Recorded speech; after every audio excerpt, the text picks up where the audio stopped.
Listo, chicos, buenas tardes. ¿Qué tal con todos?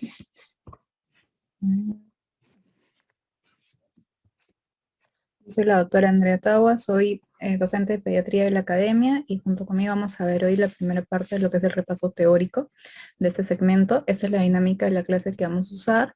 La clase va de 4 a 8 y vamos a tener un primer bloque de 4 a 5 y media, luego de 5 y media a 5:40 vamos a abrir el chat para que dejen sus preguntas. Luego tomaremos un break de 10 minutos para retomar la clase a las 5:50. A las 7 y media volveremos a abrir el chat. Y a las 7:40 a las 8 ya podemos resolver las preguntitas, ¿ya? Entonces, vamos a la parte de pediatría. Hemos dividido este segmento, esta especialidad, en varios otros casilleros, los cuales vamos a ir resolviendo, ya para los cuales hemos agrupado los temas. En la primera parte tenemos lo que es la sección de puericultura, que vendría a ser todo lo que tiene que ver con el niño sano, con el crecimiento del niño sano, ¿no? Entonces acá vamos a ver el CRET, el control del niño sano, la desnutrición y la obesidad como parte de lo que es nutrición. Vamos a ver las vacunas, la inmunización y un poco de también la parte de la adolescencia y la pubertad. Entonces vamos a la primera parte, que es control del niño sano. El control del niño sano es una intervención de salud bien extendida en nuestro país, cuyo objetivo es vigilar el adecuado crecimiento y el adecuado desarrollo de nuestros niños para poder intervenir oportunamente, intervenir precozmente si se encuentra algo que no está yendo bien, ¿no? Entonces, lo básico o lo característico del niño es que crezca de esta manera, ¿no? Como vamos a ver más adelante de sus curvitas, que tenga un crecimiento que sea hacia arriba y hacia la derecha, ¿no? Para que sea un crecimiento correcto. Entonces, cada cuánto nosotros veremos a nuestro niño para poder hacerle el control de crecimiento y desarrollo. Tenemos que en el paciente que está recién nacido, en el neonato, hasta los 28 días, nosotros haremos 4 controles. 4 controles en el recién nacido, los cuales, según la norma, se deberían hacer a los 7 días, a los 14 días, a los 21 días y a los 28 días, ¿no? Esto sería lo ideal. Sin embargo, hay algunos pacientes que tienen algunos días de hospitalización de más, por ejemplo, los pacientes que han nacido por cesárea, ¿no? Y se quedan en alojamiento conjunto con la mami, que puede ser 2 a 3 días. Algunas veces se les hace su primer control estando todavía hospitalizados, con los cuales el primero sería las 48 horas. Lo importante finalmente es que ellos puedan cumplir sus 4 controles al nacimiento, ya en la etapa de neonato. Luego, cuando ya ha pasado esos 4 controles, lo volveremos a citar hasta el año, una vez por mes. Lo vamos a ver entre el primer mes y los 11 mesecitos. Cuando pasan el año de edad, los controles se espacian un poco y aquí ya lo veremos cada 2 meses, ¿no? Para hacer un total de 6 controles al año. Y luego, a partir de los 2 añitos, hasta los 59 meses, el control también se va a hacer un poco más espaciado y en este caso va a ser uno cada 3 meses. Y cuando nosotros citamos a nuestro paciente, no solamente lo vamos a pesar y tallar, que vendría a ser la parte de la antropometría, sino que también se le va a hacer otro tipo de intervenciones, ¿no? Entonces, los componentes que tiene el control del niño sano es que además de la antropometría, donde vemos el peso, la talla, el perímetro cefálico, le vamos a hacer un examen físico completo y además todo esto que nosotros encontremos lo vamos a graficar en lo que serían las curvas de crecimiento, que ya vamos a ver en un momento más.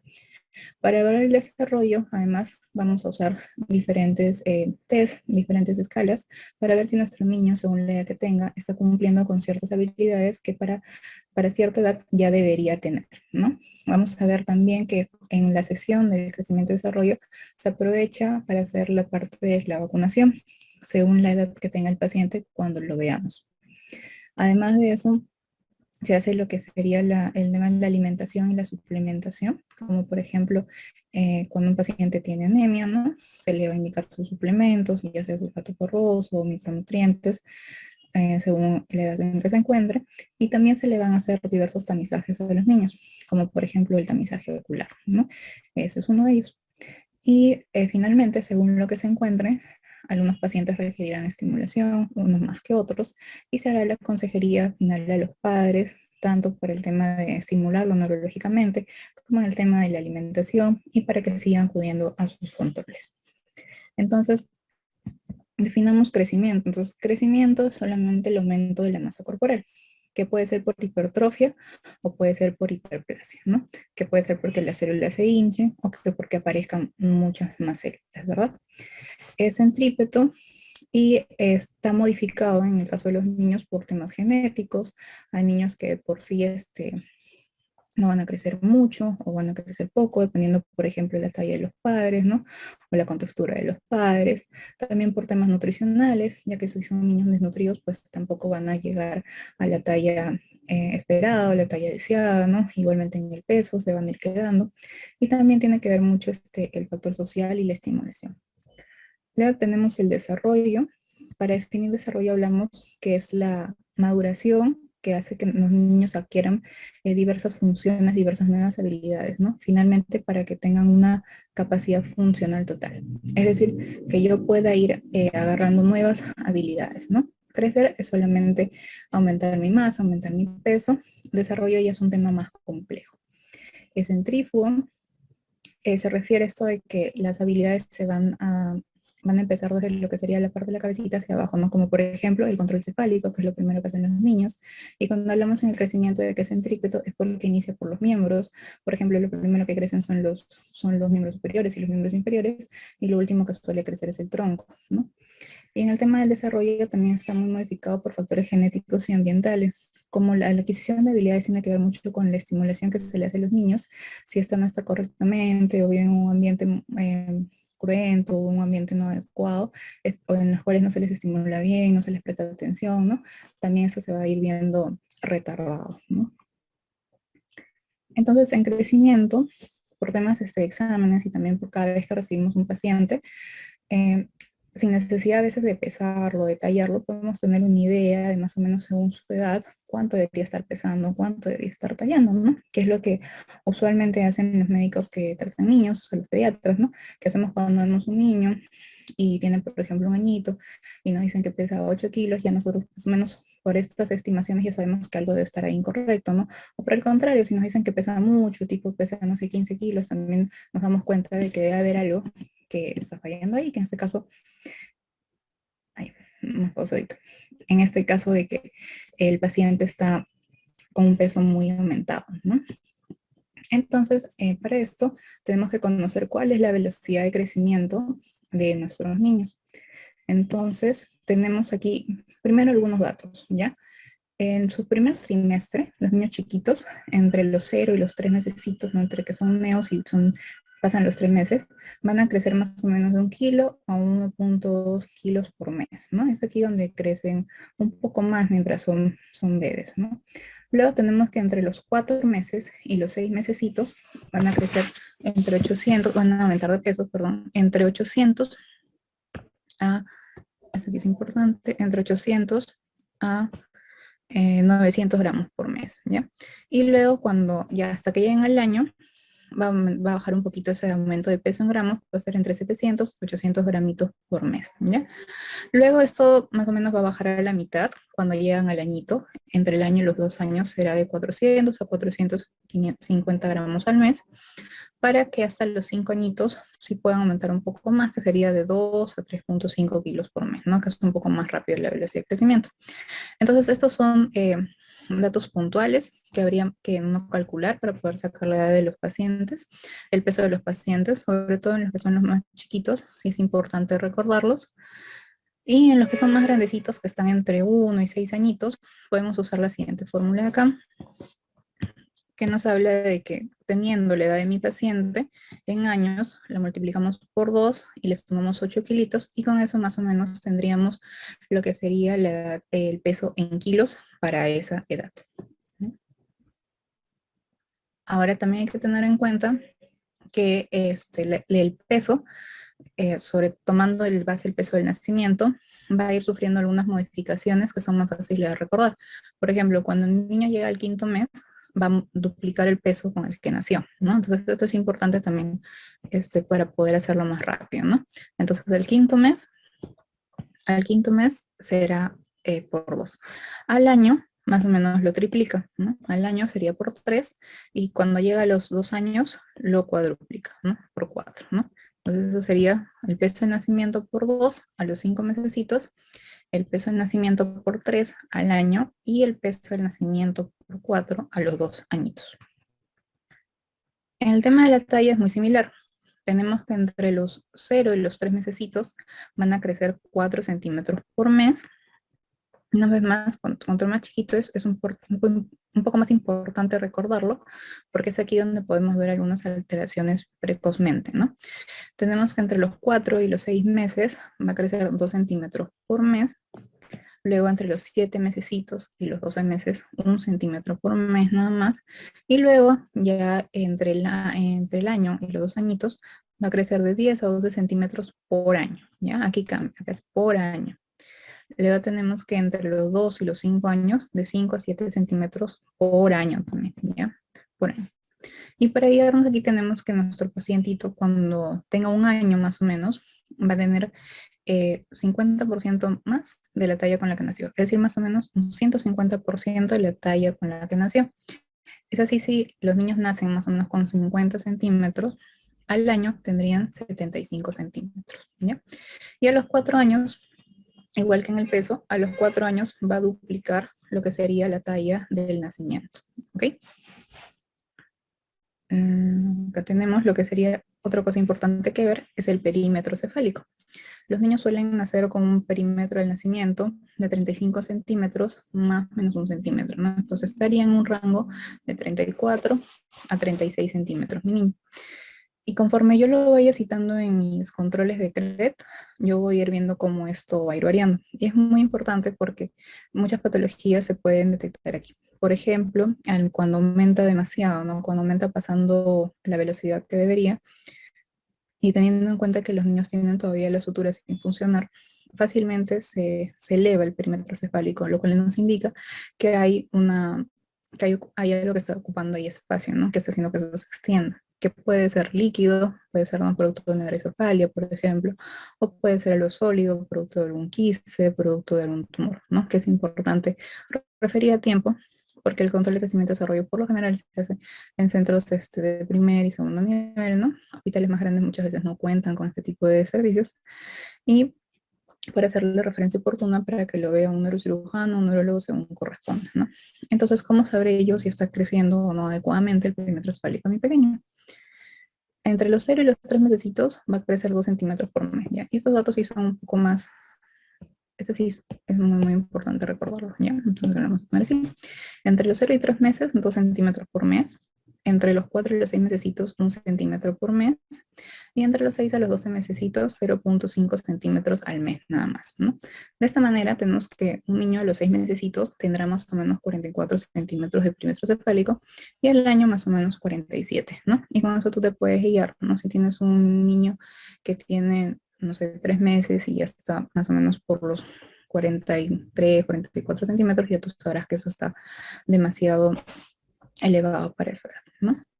Entonces aquí te dejo lo que sería más o menos un niño al año, para que tú puedas recordar y con eso más o menos inferir, si es que no recuerdas muy bien los que serían estos rangos, que al año más o menos tu niño debe estar pesando entre 10 a 12 kilos, debe estar con una talla de 75 centímetros y su perímetro cefálico debe estar en 47 centímetros, ¿ya? Entonces, eso es lo normal, que crezcan así, que cuando uno grafique en las tablas, cuando uno grafique en las tablas lo que sería el peso, lo que sería la talla, que esto vaya subiendo, ¿no? Vaya una progresión hacia la derecha y hacia arriba. Esto indica que tu niño está creciendo bien. Y las curvas de crecimiento son el mejor parámetro con el cual uno puede evaluar crecimiento, porque muchas veces estamos evaluando pacientes que no son del todo tróficos, que no son del todo normal, son niños que están partiendo de una desnutrición o que están partiendo de una talla baja. Entonces, evaluarlos como un parámetro único, con un parámetro estático, como que el que sería su peso en el momento, su talla en el momento, comparado también con el peso, la talla que debería tener, no nos indica mucho en realidad, ¿no? Solo nos está dando una foto, por decirlo así, y nosotros queremos saber si está creciendo bien. Entonces, cuando nosotros lo graficamos, tenemos un panorama más completo, tenemos una secuencia, ¿no? Tenemos como un video. Entonces, yo sé que quizás lo que yo grafique acá todavía no está en la normalidad de mi paciente, todavía es un paciente que está desnutrido, por ejemplo. Sin embargo, comparado con los meses anteriores, es un paciente que está subiendo de peso, que está ganando de talla, ¿no? Y aunque todavía no llega a la normalidad, está teniendo una buena velocidad o o un buen avance, ¿no? Es por eso que el mejor parámetro son las curvas de crecimiento. Y si que mi paciente vaya hacia la derecha y hacia arriba sería un crecimiento adecuado, tenemos también lo contrario, ¿no? Que sería el paciente que se está quedando, el paciente que tiene un crecimiento inadecuado. Y eso está graficado por las siguientes flechitas de acá, ¿no? Por ejemplo, que tenga un valor estático, que tenga una curva que se ha paralizado, que está recta, sería que el paciente no está yendo correctamente, ¿verdad? Porque quiere decir que no está subiendo de peso ni está ganando de talla, ¿no? Por más que se encuentre en un peso o una talla que sea normal para su edad, porque se supone que a esta edad, sobre todo los más pequeños, por debajo de 2 años, tienen una velocidad de crecimiento acelerada, ¿no? Entonces eso también me llamará la atención. Y lo más patológico sería pues de que la curva se encontrara hacia abajo, ¿no? Hacia abajo, lo cual me está indicando de que el paciente en vez de ganar está perdiendo, ¿no? Está perdiendo peso o está perdiendo talla, con lo cual me debe preocupar para poder buscar cuál es el factor, ¿no? Puede ser un factor nutricional, en el cual no se le está aportando correctamente los nutrientes, la madre si es un lactante quizás no hay buena técnica de lactancia, ¿no? La madre no se está alimentando adecuadamente, si es alguien un poco mayor, un lactante mayor, quizás está tomando leche, está tomando su lactancia, pero sin embargo hay algo que le está haciendo tener pérdidas aumentadas, ¿no? Puede ser un paciente que tenga algún tipo de alergia alimentaria, que pierde mucho, que hace diarrea constantemente y por más que se le alimenta correctamente, no llega a absorber los nutrientes adecuados para poder hacer de que su cuerpo metabolice y desarrolle lo que serían las proteínas y los ladrillos para poder crecer, ¿no?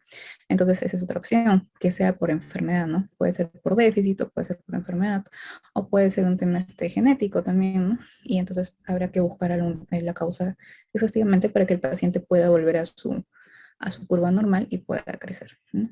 Entonces, aquí tenemos lo que son todas las tablas que usamos cuando vemos a nuestros pacientes en crecimiento y desarrollo. No solamente en primer nivel, son tablas que usamos también para la evaluación de los niños día a día, tanto en consulta externa, tanto en pacientes hospitalizados.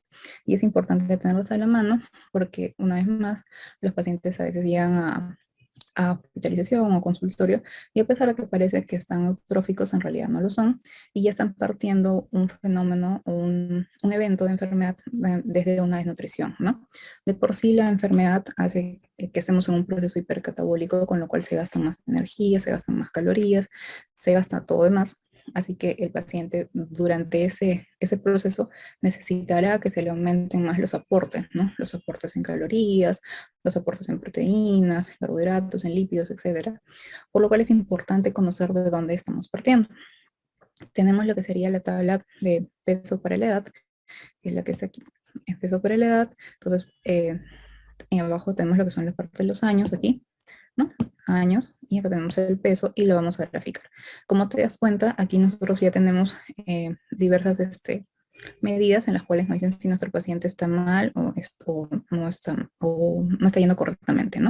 Entonces acá está graficado en lo que serían dimensiones estándar, por eso me tiene acá -2 y 2, ¿no? Por encima de 2 sobrepeso, por debajo de -2 desnutrición y todo lo que se encuentra en medio sería la normalidad. Ahora, esta tabla de peso para la edad es una medida o es un parámetro que cuando nosotros hacemos la evaluación nutricional nos va a hablar de una desnutrición global de nuestro paciente, ¿ya? Es un parámetro muy usado en lo que sería la parte estadística y que también nos puede hablar, como veremos más adelante, de lo que sería la parte de si una desnutrición es compensada o no compensada, ¿no? Entonces es importante graficarlo y hablaremos de que estamos en la nutrición, por si cuando está por debajo de 90, ¿no? Entonces, por debajo de 90, este parámetro ya me indica que algo está mal, ¿ya? Por encima de 90. Y luego tenemos lo que sería peso para la talla o peso para la longitud, que es el que está aquí al costadito, en lo cual vamos a graficarlo de la misma manera Vamos a graficarlo. En la parte de abajo sería lo que sería la talla en centímetros y en la parte de aquí arriba sería lo que sería el peso. Y una vez que hemos hallado esto, si nosotros encontramos alguna alteración, y aquí hablamos de alteraciones también cuando estamos por debajo de 90, por debajo del 90%, hablaremos de que el paciente está desnutrido. Pero debido a que esto es un parámetro que nos habla del primer parámetro que se va a alterar cuando uno tiene algún un déficit calórico, que vendría a ser el peso, ¿no? El peso para la talla del paciente en ese momento, estamos hablando de una desnutrición aguda, ¿ya? Lo primero que nosotros vemos afectado siempre será el peso. Luego tenemos lo que sería talla para la edad, que es la tabla de aquí, o estatura para la edad. Y en el caso de talla para la edad, también tenemos que la normalidad está por debajo de 95, ¿no? O sea, en general te puedes acordar que cuando cualquiera de estas está fallando, está por debajo de, por encima de 90, ya sabemos que está alterado, ¿no? Pero este es por encima de 95. Y en este caso, en talla para la edad, como primero se ve afectado el peso, ¿no? Igual que si tú hicieras una dieta cualquiera, lo primero que hace es perder peso, ¿no? Pero si en un niño que está en crecimiento tiene un déficit calórico por mucho tiempo, ya no solamente se va a ver afectado el peso, sino que también se va a afectar la talla, ¿no? No va a crecer. Entonces es por eso que cuando este parámetro aquí es alterado, estamos hablando de una desnutrición crónica, ¿ok? Y por último tenemos lo que sería perímetro cefálico. En el caso del perímetro cefálico lo vamos a expresar en percentiles y la normalidad está entre el percentil 93 y el percentil 97, ¿ya? Esta tablita tiene aquí parte de abajo de la edad, en la parte de aquí arriba tiene lo que sería el perímetro. Y como te digo, cuando estás por encima de 97 vas a hablar de una macrocefalia, y cuando estás por debajo de 93, del percentil 93 para la edad, ¿no? Debajo de lo que tú grafiques aquí, vas a estar ante un paciente con microcefalia, ¿ya? Entonces, eso es en lo que sería la parte de la antropometría. Y ahora vamos a ver la parte del desarrollo, ¿no? Como decíamos, el desarrollo era adquirir nuevas habilidades, y el objetivo es que finalmente seamos una persona, un ser humano con una capacidad funcional total, ¿no? Que podamos hacer todo, que podamos entender todo. Y en lo que entra en desarrollo entran varias cosas. Primero entran los hitos del desarrollo muy conocidos que se ven con el carnet del CRET. Tienen la parte de atrás su test y la enfermera o tú si lo estás realizando va chequeando lo que se va haciendo por cada edad, ¿no? Luego tenemos lo que sería otros tipos de desarrollos, como por ejemplo que empecemos a controlar esfínteres, que nos salen los dientes, cómo estamos viendo, entre otros, ¿no? Entonces, en este caso vamos a hablar también de los hitos, y en algunas preguntas en este tema viene mucho lo que sería el tema de los cubos, ¿no? Que es cómo se van apilando los cubos y cómo los niños qué edad tienen para, según según el número de cubos que van apilando, ¿no? Entonces ahí les he colocado un modelo que es más o menos qué edad debería tener el paciente. Esto no lo usamos tanto en la práctica, en realidad, pero sí suele venir en los exámenes, ¿no? Entonces, en la parte de lo que sería el control de esfínteres, el control de esfínteres tiene una secuencia, ¿no? Lo primero que nosotros aprendemos a controlar son los que es el esfínter anal, y primero en el día y luego en la noche, ¿verdad? En el día más o menos se da a los 2 años, y el nocturno entre los 2 y los 3 añitos.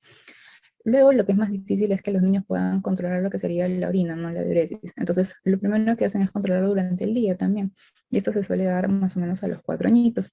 Y siempre el más difícil es el nocturno, ¿no? El que el niño todavía, ya en el día no necesita usar pañal, ya puede, va al baño solo, pero en la noche todavía se orina en la camita, ¿no? Y esto se da más o menos a los 5 años. Para tener un total que más o menos el control completo, deberíamos hacerlo entre los 4 y los 6 años, ya debe estar el control de manera total, ¿ya? Luego tenemos el tema de los dientecitos.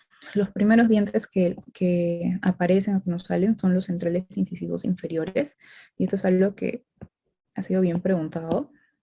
Y aparecen por lo general a los 6 meses, pero el rango va entre los 6 y los 10 mesecitos, ¿ya? Pero recuerda, hasta los 6 meses es la edad que casi siempre nos dan para el primer dientecito, para tener finalmente una dentición completa, una dentición definitiva entre los 10 y los 12 años, ¿ya? Entonces, más o menos a esa edad ya tenemos los dientes definitivos de manera completa. Y excepto lo que sería la muela del juicio, ¿no? Que sería el tercer molar, que eso sí se aparece más o menos hasta los 21 años, ¿no? Y luego tenemos lo que sería el tema de la visión. Ahora, acuérdate que en el tema de la visión, el esta creo que sería la cartilla Genel, esta que es para adultos, ¿no? Que saben leer, y esta que es modificada para niños. En realidad no es el primer tamizaje que se hace, ¿no? El tamizaje en niños empieza, el tamizaje ocular en niños empieza desde el nacimiento, con lo que vendría a ser el uso del reflejo rojo, en el cual en un ambiente oscuro, con un oftalmoscopio, se le ven los ojitos, ambos ojitos a los recién nacidos, para ver que la luz esté pasando adecuadamente por todas las capas oculares, ¿no? Y esto para ver que no haya nada ocupando un espacio de ahí.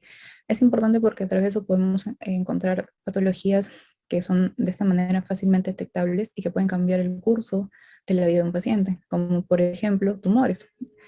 Y eso justamente es el tumor ocular más frecuente en niños, que sería el retinoblastoma, ¿no? Fácilmente detectable con un reflejo rojo, fácilmente detectable con una visión directa ya con en los niños, ya que con esto se ve lo que sería una lesión blanquecina, ¿no? Se ve leucocoria. Entonces, estos pacientes quieren una intervención inmediata, ya que finalmente el tratamiento es una enucleación, lo que vendría a ser retirar el ojito, ¿no? Y hacerlo a tiempo, cuando todavía se detecta de esta manera, cuando todavía no es un ojo que está protruyendo, todavía no hay afectación de manera bilateral, ¿no?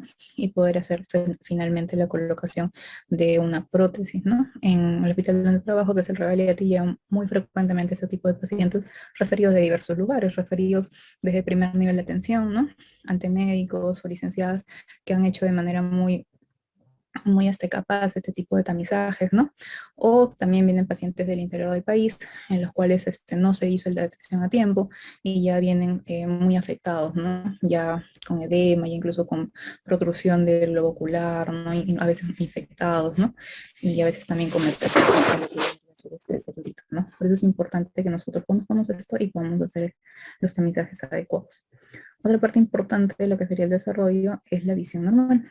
Los niños, los recién nacidos, son hipermétropes al nacimiento, ¿no? Más o menos entre 200 de 20 a 200, 20 a 200 al nacimiento, para ir bajando, ¿no? Va bajando conforme van pasando los años, al año más o menos 20 sobre 140, para que entre los 4 y los 6 añitos se alcancen lo que sería una visión de un adulto, que sería 20-20.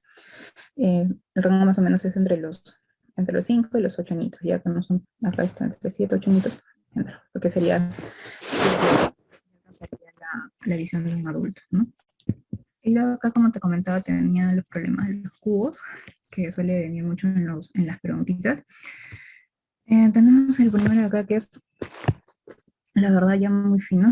Hablar de que apilen 2 cubitos es un dato muy fino y muy de especialidad, pero más o menos lo hacen los niños a los 14 meses, que lleguen a los 3 cubitos 18 meses, que estos son 2 cubos, 3 cubos, que lleguen a 5 cubitos, más o menos lo hacen a los 21 meses, y que apilen 7 cubos a los 24.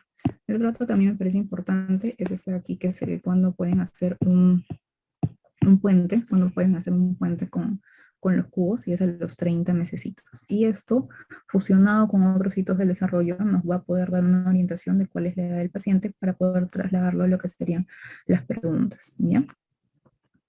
Entonces ahora sí vamos a hablar de hitos del desarrollo. Recuerda que cuando hablamos de estos hitos y hablamos de la parte de desarrollo, vamos a evaluar diversos componentes, y acá los componentes son motor grueso, motor fino, también conocido como coordinación. Tenemos el social, muchas veces aunado, muchas veces juntado con lo que sería el cognitivo, ¿no? Social cognitivo, y luego tenemos la parte del lenguaje o del habla, ¿no? Entonces, con estos 4 o 5 componentes, nosotros podemos fusionar para poder, por motivos de examen, sacarle al paciente, ¿no? Porque solamente en los exámenes hacemos esto de que según esto de acá que ya tienen, ¿no? En la práctica, nosotros lo que hacemos es según la edad, qué es lo que debería ser, ¿no? Entonces tenemos primero el recién nacido. Entonces el recién nacido, en lo que debería ser el motor grueso, ¿qué hace? Pues adopta una postura fetal, ¿no? Con todo flexionado, ¿no? Tanto los brazos como las piernitas. En la parte de coordinación, en realidad todavía no tienen mucha coordinación, y lo que hacen es que siempre están con las manitos en puño, ¿no? En la parte social es un paciente que mira, nada más, mira, puede seguir con la mirada. En la parte cognitiva igual, mira, y en lo que sería el habla o el lenguaje, el recién nacido llora nada más, ¿verdad? Solamente llora. Luego, a los 2 mesecitos, tenemos que el paciente ya inicia lo que sería el control cefálico, ¿verdad? Ya empieza a levantar la cabecita. En lo que sería la coordinación, ya abre las manitas, ya las tiene abiertas, ya no están cerradas todo el tiempo. En lo que sería la parte social, es un paciente que sonríe, aquí sale la sonrisa social, es decir, no solamente sonríe con la madre, sino que también con cualquiera que se acerque, le estimula. En la parte cognitiva se interesa, ¿no? Es decir, uno le acerca algo y lo mira, ¿no? Eso es también parte de seguir con la mirada. Y en la parte del lenguaje, estos bebitos ya guturean, ¿no? O sea, dicen ah, wow. Eso es lo único que hacen a los 2 meses. Después tenemos a los 6 mesecitos, ¿no? Y esto es bien conocido, hacen control torácico. Pero en realidad, como te das cuenta en esa imagen, ahí el paciente todavía no está en control torácico, está iniciando, y en realidad lo que está haciendo es que está adoptando una posición de trípode. Y esto lo hacen entre los 2 y los 6 meses a los 5 mesecitos, ¿ya? Entonces, esto coloca acá. En esta imagen mi paciente está en trípode, ¿ya? Y sí, creo que te puedes dar cuenta que está con los bracitos hacia adelante, ¿no? Está haciendo como, está teniendo 3 puntos de apoyo, ¿no? Sus bracitos y su cuerpo. Entonces por eso le dicen posición de trípode. Y es parte de empezar lo que sería el control torácico, que ya finalmente lo tendrá a los 6 meses, que se puede sentar por momentos, ¿no? Puede erguirse. Luego en el motor fino, estos pacientes ya empiezan a transferir objetos, es decir, de una mano pueden pasarle a la otra, y estos son hitos importantes para que luego ellos puedan hacer lo que sería la lactancia, ¿no? Es justamente a partir de los 6 meses que nosotros iniciamos la lactancia, cuando los niños empiezan a tener empiezan a alcanzar estas habilidades, ¿no? Porque para poder comer yo me necesito sentar, ¿no? Para no caerme y no atorarme. Para poder comer necesito también tomar una cuchara, necesito también poder, si no es con cuchara, voy simplemente agarrar los alimentos y llevarlos a la boca, entonces necesito transferir alimentos. Entonces es por eso que necesitamos esperar que ellos lleguen a esta edad y que alcancen esto, para que puedan iniciar otro tipo de comida que no sea la lactancia, ¿no? En el factor social, a los 6 meses ya ellos abrazan, ¿no? En lo cognitivo examinan, ¿no? Uno les da un objeto y lo miran. Y en lo que sería el habla, ya son pacientes que inician un silabeo, ¿no? Y empiezan a decir ma. Y eso pues también por un tema social, ¿no? Lo que más escuchan es lo que nos van a decir y lo que más escuchan es mamá. Por eso es que suele ser la palabra que más, la primera palabra más frecuentemente en los dos, ¿no? Luego tenemos a los 9 mesecitos. Ya a los 9 mesecitos mi paciente definitivamente se debe sentar solo, pero aquí el dato también es que gatean. Ahora recuerda que no todos los niños gatean, solamente algunos, pero que el hecho que no lo haga no va a venir a intervenir o no va a afectar lo que sería su desarrollo adecuado, no va a decir que no va a caminar adecuadamente o que se va a demorar más, ¿ya? Pero si gatearan, lo hacen más o menos a los 9 meses. Luego tenemos que acá en la parte de coordinación o el motor fino, inician lo que serían las pinzas. Y acá tenemos la pinza inmadura, con las cuales ellos pueden agarrar objetos que son grandes, ¿no? En los cuales no necesitan todavía cerrar la pinza, como por ejemplo ahí ves el biberón, ¿no? Entonces acá tenemos pinza inmadura. En la parte social ya es una imita lo que hacen otros, imitan lo que hacen sus padres cuando se le acercan, ¿no? En lo cognitivo busca, ¿no? Si está tomando un objeto y eso se le cae o tú se lo quitas, ¿no? Él va a buscar hacia dónde ha sido esto. Y en la parte de habla, balbucea, ¿no? O sea, a los 6 meses silabea, dice una sílaba, y en los 9 meses balbucea, ¿no? Repite constantemente algo que ya ha aprendido, ¿no? Por ejemplo, acá te ponen, no, no, no, no, no, está balbuceando.